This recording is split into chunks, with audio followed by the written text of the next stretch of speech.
ముందుకు వెళ్తున్నారు. ఎన్నికల శంకారావం పూరించినట్లుగానే మొన్న జరిగిన సభ చూస్తే కూడా అర్థమైపోయింది అందరికీ.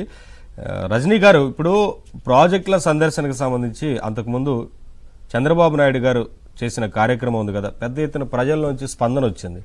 సో ఇప్పుడు కూడా ఆ కార్యక్రమానికి సంబంధించి ఇంకా ప్రజల్లోకి తీసుకెళ్లాల్సిన అవసరం ఉంది కదా, ఎందుకంటే పోలవరం లాంటి అంశాన్ని ప్రజలు ఎప్పటికీ మర్చిపోరు.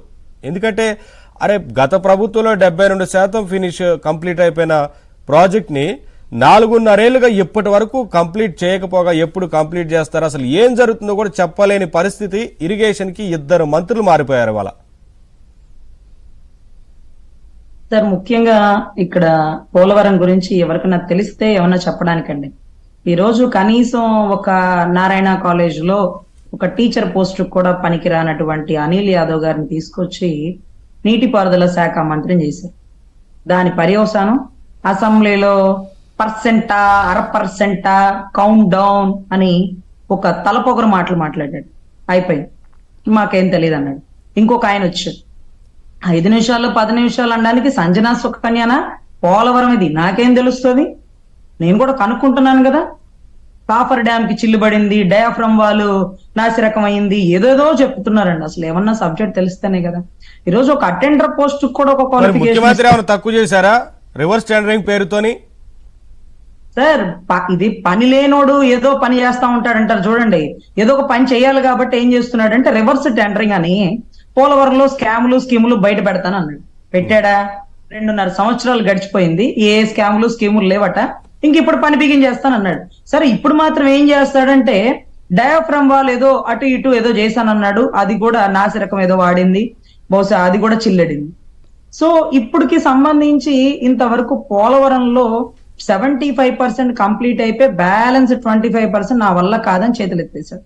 వాళ్ళ నాన్నగారు శంకుస్థాపన చేశారు. పాప నాన్నగారికి ఇష్టం లేదేమో ఇతనితో ఓపెన్ చేయించుకోవడం, అందుకే ఆపేశాడేమో. దరిద్రం మనకి అదొకటి తప్పిపోయింది అనుకోవాలి. ఎందుకంటే 25% కట్టేస్తానన్నాడు అనుకోండి, అదేదో నాసిరకం రోడ్లు వేసినట్టు ఉంటది.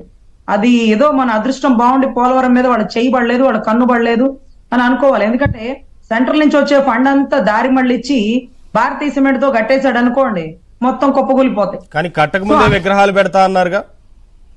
ఏమండి, కట్టక ముందే ప్రాజెక్ట్ ని అక్కడ విగ్రహాలు పెట్టి ఓపెన్ చేస్తా అన్నారు. సరే, పెళ్లికి ముందు 100 మాటలు చెప్తాడు సార్, పెళ్లి ఎంత బాగా చూసుకుంటాడు అనేది కదా వీరప్రతాపం బయటకు వచ్చేది. వీరప్రతాపం అనేది రాష్ట్ర ప్రజలు ఇప్పుడిప్పుడే చూశారు. గాలి విచ్చలవిడిగా వీస్తుందండి జనసేన టీడీపీది. బొమ్మను నుంచో పెట్టినా గెలిచే పరిస్థితికి వచ్చింది. ఏమంటే ఇక్కడ మా వల్ల కాదు, తట్టుకునే పరిస్థితి లేదని తిరుగుబాటు వచ్చిందండి. ముఖ్యమంత్రి గారి బొమ్మను చూస్తే చాలా వేరే పార్టీలకు ఓట్లేస్తారా సార్? అక్కడ వైసీపీ కాక ఎవరున్నా సరే ప్రజాస్వామ్యాన్ని కాపాడతారని నమ్మే పరిస్థితి అండి. ఈ రోజు మొన్నటి రోజు 2019 ఎలక్షన్ అనేది చరిత్రలో చిరస్థాయిగా మిగిలిపోతుందండి. ఎందుకంటే రాజ్యాంగం పోస్ట్ ని ఎవడు కదిలిచ్చాడరా, దాని జోలికి పోడరా అంటే ఎలక్షన్ కమిషనర్ పదవి మార్చాడండి, ప్రజావేదికను పడగొట్టాడండి. అసలు ఇవన్నీ అసలు ఎన్ని కుప్పలు తెప్పలుగా హైకోర్టులో జీవోలు వస్తున్నాయి. జీవోలు ఛాలెంజ్ చేస్తూ హైకోర్టు బిజీ వర్క్ అయిపోయిందండి, ఓన్లీ ఫర్ ద గవర్నమెంట్.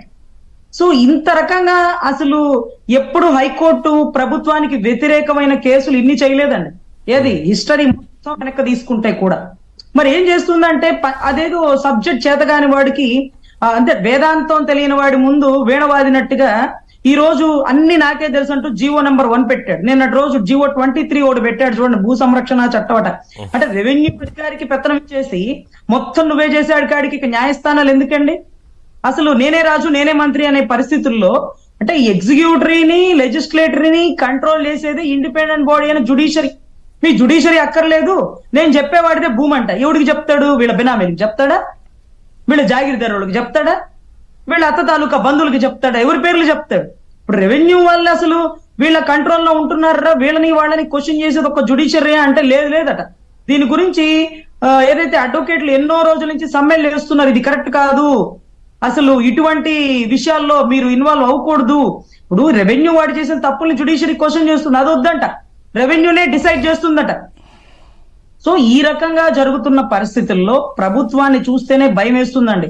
మాకు తెలిసి రిజిస్ట్రేషన్ డాక్యుమెంట్స్ ఎప్పుడు మా నాన్నగారు బీరువాలో లాకర్ లో పెడతారు, కనీసం బట్టల దగ్గర పెట్టరు, బయట ఎవరికి చూపించరు. ఏ నాన్నగారు అంటే అవి ఒరిజినల్ అమ్మా, మీకు ఎవరికి కనపడకూడదు, జాగ్రత్తగా ఉండాలంటారు.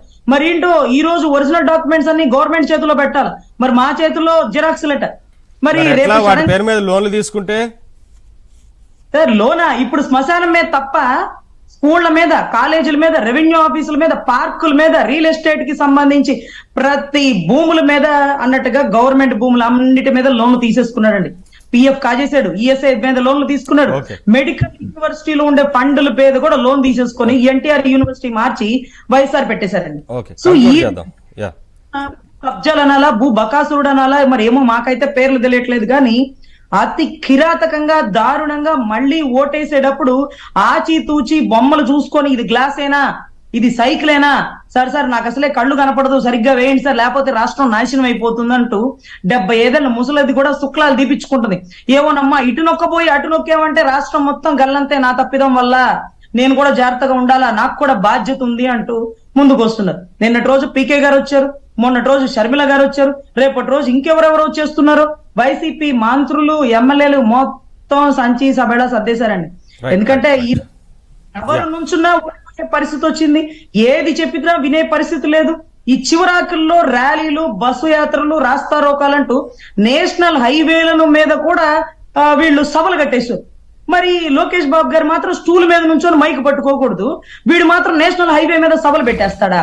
ఇవాళ రోజు రాయచోటు విజువల్స్ చూడండి, విజువల్స్ అన్ని చూడండి, నేషనల్ హైవే మీద పక్కకు తిప్పేశాడు. అటు మహారాష్ట్ర, చెన్నై అటు వెళ్లే దారిలో అన్ని కవర్ చేసే హైవే మీద సభలు కట్టేసి రూట్ మారిస్తే 10 నిమిషాల్లో వెళ్లే దానికి దగ్గర 45 నిమిషాలు టైం పడుతుందండి. అంబులెన్స్లు కూడా ఆగిపోయి. ఓకే మరి ఏంటి ఇదేం కర్మ అనే ప్రోగ్రామ్ పెట్టాంగా దాంట్లో అదే ముందుకెళ్ళడం అదే కనపడుతుంది. అవును సార్ రకంగా జరుగుతుంది. కంక్లూడ్ చేద్దాం. యా రాజేష్ దగ్గరుండి చూడవలసిన బాధ్యత. రాజేష్ గారు, అంటే ఈ వేవ్, రెండు పార్టీల వేవ్, టీడీపీ జనసేన